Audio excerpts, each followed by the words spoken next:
program is on critical reading and interpretation, critical and interpretative reading. This is the book which we are using at our study centers. This is a first year foundation course which we have devoted to reading skills and writing skills. To speak on the subject today, I have with me in the studios Dr. Malti Krishnan. Hello. Associate Professor at the Central Institute of English and Foreign Languages. Malti has taught at the SNDT Women's University at Bombay, Mumbai, and she is currently the Associate Professor and Head of the Department of Extension Services at Central Institute of English and Foreign Languages. Malti is also the author of the lessons which we are going to discuss today. Also here with us in the studios is Mrs. Meena Murdeshwar, who is an academician who has taught at different levels in schools and colleges. She has taught English and she is also a freelance journalist. Welcome to the studio, Meena. Hello viewers, it's nice to be here today. I would like to begin with Dr. Malti Krishnan, who is going to tell us today about critical reading and interpretation. Malti. Thank you, Pushpa. A great deal of our everyday life is spent in reading. We read all kinds of material. As soon as we get up in the morning, we look at the daily newspaper to get our information about the world. Then when we go into our workplace or school or college, we encounter a lot of printed matter which we have to deal with. Then there are other kinds of reading that we have to do, like filling in forms, looking at ads, looking at reports, and so many varied kinds of things. Now, the way we read each of these is different. We try to read certain things at a very fast rate. At other times, we spend a lot of time reading what we read, and so it will depend upon the kind of text that we are looking at. If it is something which we have to look for quick information, then we scan the text. At other times, we might look at the text in a intensive kind of manner so that we get the most out of it. This is what we do when we read our textbooks. Or we could just look up a railway timetable or a telephone directory and then get the quick information that we want. So we have various strategies by which we read what we read, and the speed at which we read also depends upon the kind of text. So we will have a quick look at the types of text and the various kinds of text that we may have to encounter in our everyday life. The first exposure at school is to narrative kinds of text, where children are given a lot of stories to read. Now here we look at how things are recounted. We get involved in the story element. Now there's another kind of text which gives us a lot of information upon a certain theme. This we call expository writing. There could be conversational writing, like parts of stories. In a novel you might find certain dialogues, or we might read plays, or we might just have a kind of a description of what is happening and through the speech of the characters involved. So this would be the conversational kind of text that we encounter. Another kind would be the argumentative, where an author tries to put across his point of view. That is, he argues why his opinion is right. So this way we have so many different kinds. One could be descriptive, descriptions of locations, places, and or people or events. So we have different kinds of text with which we deal, and according to the kinds of text we also modulate the way we read, the strategy we employ, and the speed with which we read. So this is about this is a kind of a short introduction to tell you what really reading involves. Now, if we write something or when we read something, there is both for the reader as well as for the writer, there is a purpose. The reader reads, as we have just heard, about how certain things, we want certain things, and therefore that is our purpose in reading. Now, when the writer writes, he also has a similar purpose in mind.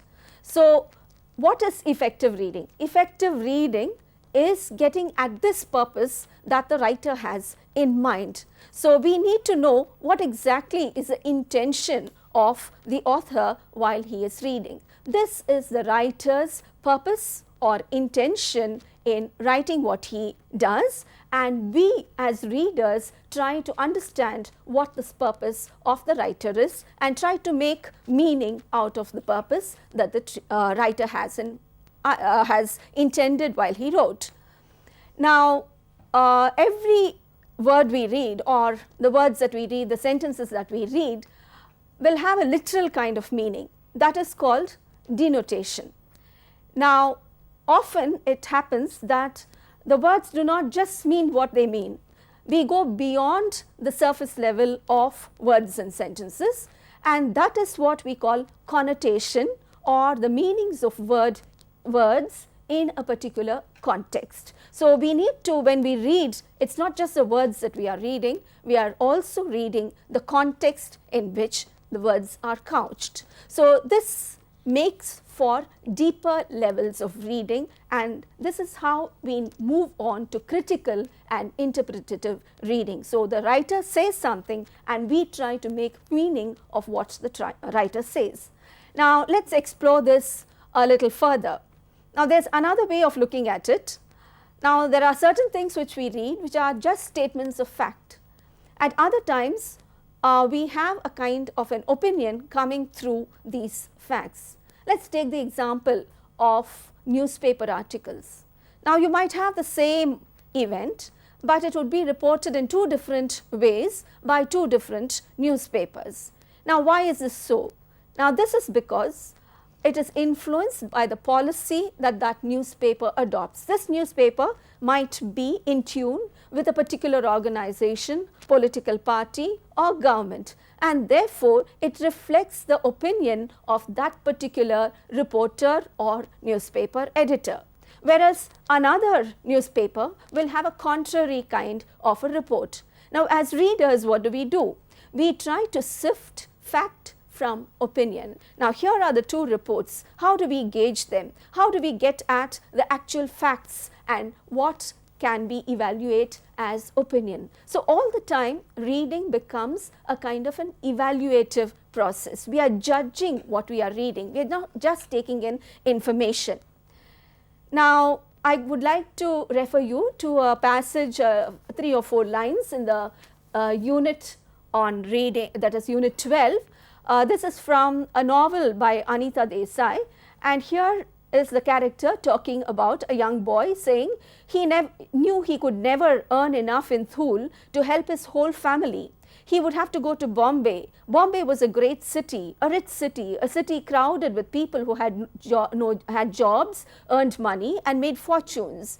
He had to get there somehow. How? When? That was still not clear to him. Now, in this passage, what we get is not just information. We are trying to understand, we get to understand the emotional state of the character. So, writing would mean conveying information, or it could mean reflecting an emotional state of mind and attitude, or it could mean persuading someone to take some follow-up action. This is what happens in an advertisement. You have a beautiful example of a tourist advertisement in this unit, and here what we see is tourists are invited to visit the city of Hyderabad again and again. The enduring charms of the place is thrown up to the tourist, and this is what persuades them to visit the city again and again. So, we have these 3 kinds of writing, 3 kinds of intentions. One is to convey information, one is to convey a kind of emotional state or attitude of mind, or another could be to persuade someone to take action.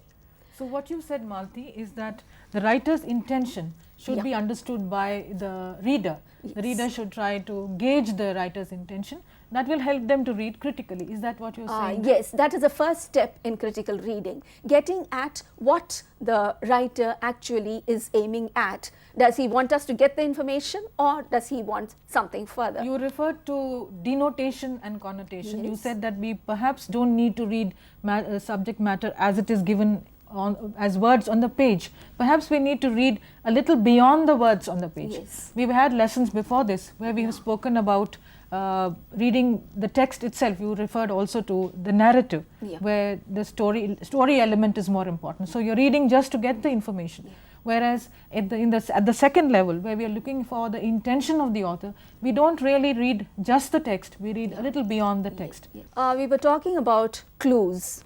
Now, sometimes these clues have to be looked for. Things are not explicitly stated, and we have to look for these clues. I'll just give you one example, and that is also in the unit.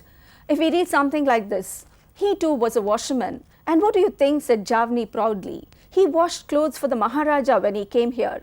Now here, the author is also talking to us, telling us about Javni's husband, the washerman, as well as Javni's attitude towards him. So we get a feel of how Javni wishes to look at her husband. We also get to know the writer's comment on the character Javni and how he wishes us to look at her.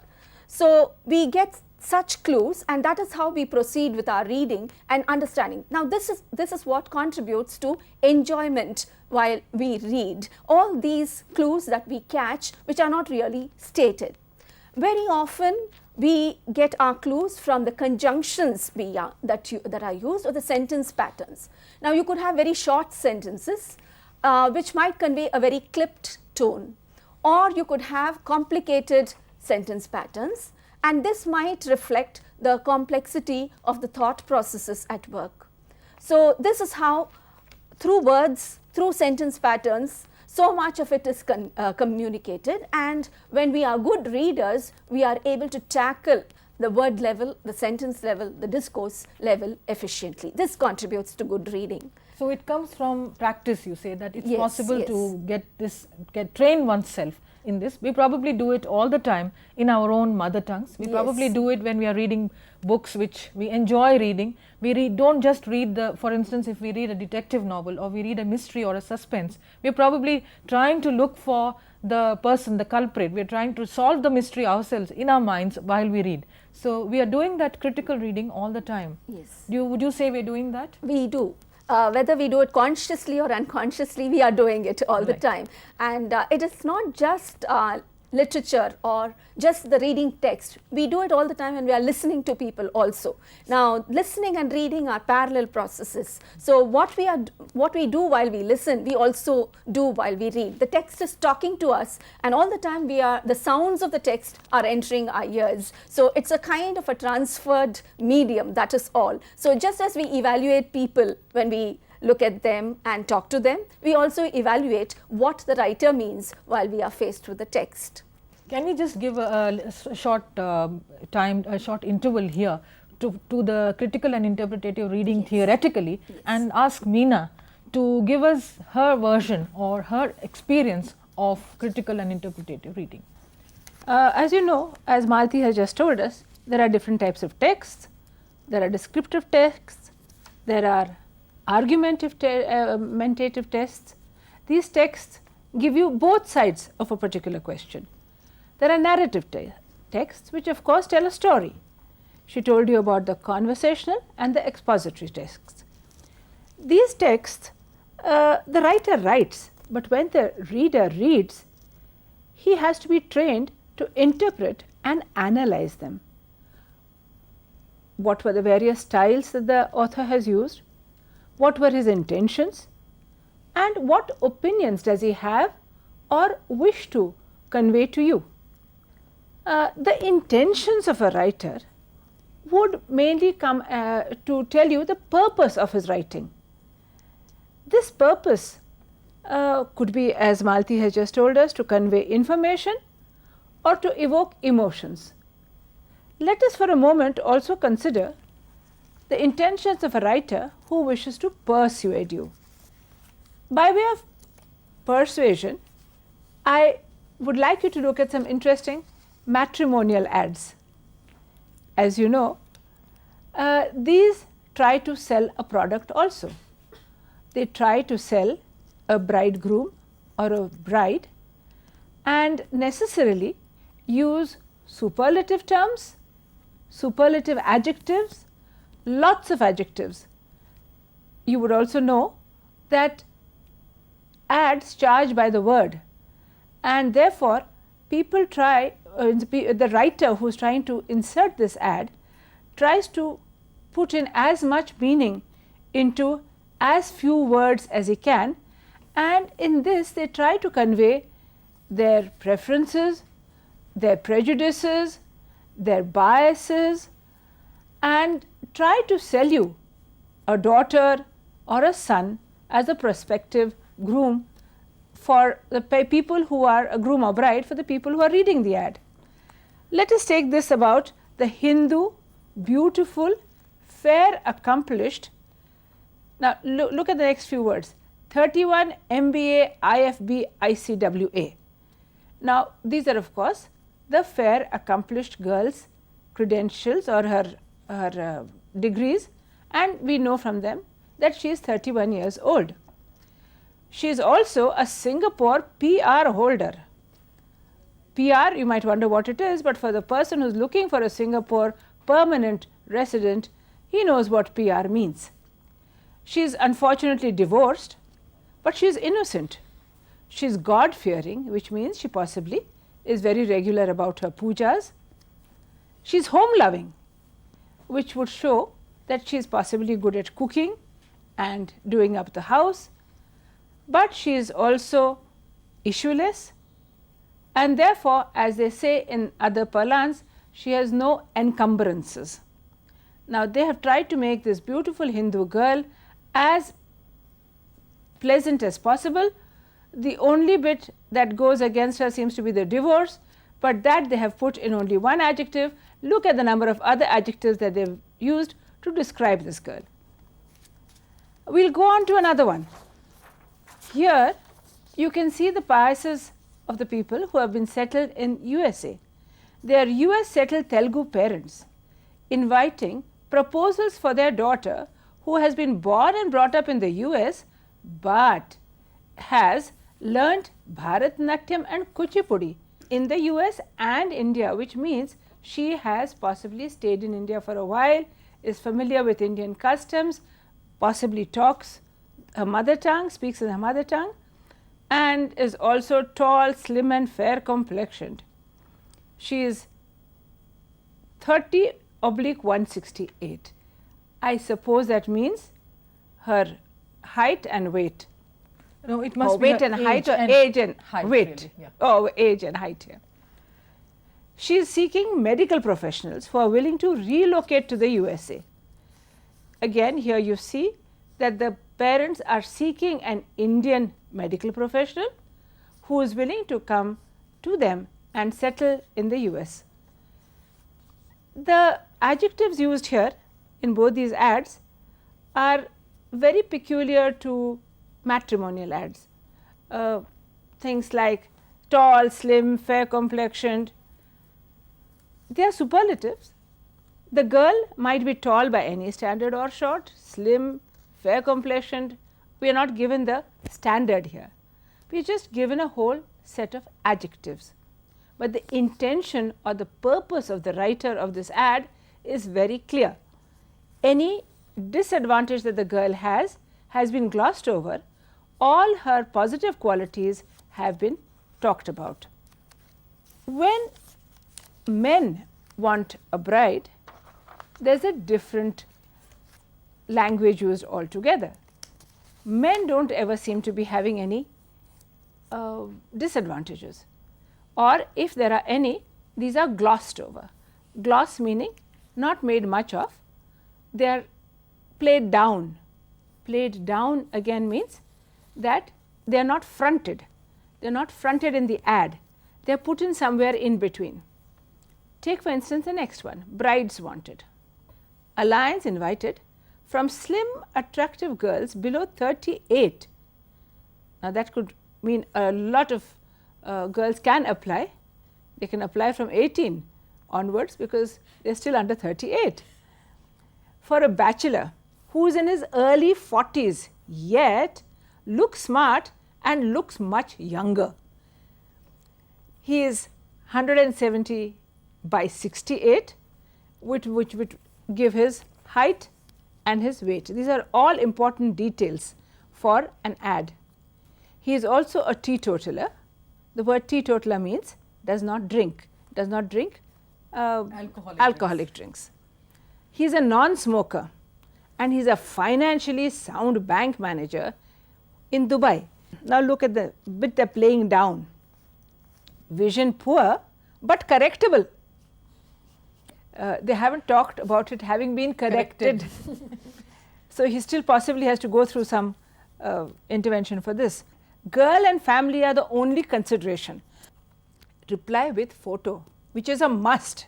He has to see the girl's photograph. But the photograph is also returnable. Please note the email address. You are the lucky one if you are to get this handsome bachelor. You are the lucky one at hotmail.com. Ads, particularly matrimonial ads, will tell you a lot about the person who is writing the ad. They tell you more about the person who is writing the ad, in fact, than the person who is being addressed or the person who the ad is talking about. These make for interesting reading because the intention of the writer in this case is to get the best possible bride or groom for the product or the person that they are advertising. As I mentioned earlier, most of our everyday conversation also has a lot of figurative use of language, and this is we most of the time talk idiomatically. We throw in a proverb or two or say things in two senses. Advertisements also make use of this. I'll just quote one that amused me a lot. It's a bilingual kind of an advertisement in Hindi and English. It's for petrol. And it says, "Yahan petrol ke saath vishwas bhi milta hai." Now, this is what makes for the creative use of language. So, if you move on to the field of creativity from the literal level, then you get so much more joy out of language, and it gives you a lot of information along with entertainment. And this is what everyday language revolves around, and we bring that to the literary text. Now, can we just talk about figurative use of language? Yes. Now, when we talk of figurative use of language, very often we talk about metaphor, simile, symbolism and imagery. If we could just look at these in a little more detail, I'll take some examples from the text itself. You could look at this example: a veil of mystery surrounded her death, or the road was a ribbon of moonlight. Now, here there is a comparison. Both metaphor and simile revolve around comparisons. Now, why do we compare one thing to the other? So that it becomes more intelligent to the reader. The reader is able to capture not only the meaning, the surface meaning, but the sense underlying that meaning. So, when you say a veil of mystery, the mystery is like a veil, but it's not explicitly stated in a metaphor. The mystery is a veil, the veil is a mystery. It's that kind of a thing. And why is this metaphor used? It's because things are not very clear. Once something is veiled, they have this element of similarity. Even though they are not identical, there is an element of similarity which makes the writer use one for the other. In fact, he says, instead of saying a veil is like the mystery is like the veil, or the veil is like the mystery. He says a veil of mystery surrounded her death. The same thing happens in the next one. The road was a ribbon of moonlight. So it evokes that image of a ribbon. The road is something very, very concrete, and we might think of it as something very dull. But the beautiful image of a ribbon of moonlight makes the whole image really Picturesque. picturize and touch our emotions. So this is what it is. On the other hand, you could have explicit similes. You have one or two examples of that, where it's not just a veiled kind of a metaphor, but an explicit. comparison. It's like her smile was like a ray of sunshine. So you know exactly why it is. And there is always a principle behind the comparison, both in metaphor as well as And in the use of the word like. like. And the like makes it, the conjunction like makes it very, very explicit. Now, we could move a little further into imagery and symbolism. Now, there's a reference to a Canadian novel in the unit, and here there is this old woman weaving a patchwork quilt. Now, this patchwork quilt, this weaving of the patchwork quilt, stands for the interweaving of her memories down the path of life. Now her children's, her grandchildren's lives are also interwoven with her own life. So the patchwork quilt of many colored rags gives us a kind of an indication of what kind of embroidery her own life is like. So this is what we mean by imagery, and you have this image of the patchwork quilt right through the novel. So the thread of her life comes throughout the novel. So this is what life makes it is like, her life is like a patchwork quilt. quilt, yeah. So the writer actually manages to create a word picture. Yes. That's what you mean when you say Yes. image. So it's there, the image is in the background. something which is abstract is Yeah. concretized, and the writer manages to help the reader to understand exactly what he wants to convey. Similarly, you could have outside objects sympathizing with emotional states of characters. For example, in Hardy's novels, whenever he wants to picturize gloom, despair, then there is a dark water running behind, running by the side. So you have a river which is dark in color. Now this reflects the kind of emotional state, the gloom in his state. Now Hardy's descriptions are very, very picturesque, and you know, you could devote a lot of time just reading and analyzing the picturesqueness of his descriptions. In and Indian how, literature, don't we have R.K. Narayan who does that Yes. through his Malgudi? Yes. R.K. Narayan's Malgudi is, I think, closer home, and our students and viewers Yeah. would probably understand the example better, where we have the setting which is so clearly what creates the mood and the atmosphere for the story. Don't we have that? And I'm sure they have watched Swami and Friends in the serial, the televised serials on Swami, which clearly picturized a town called Malgudi. Please write back to us, giving your comments, suggestions for improvement of this program, and any further inquiries that you have. Thank you for being here today. Thank you.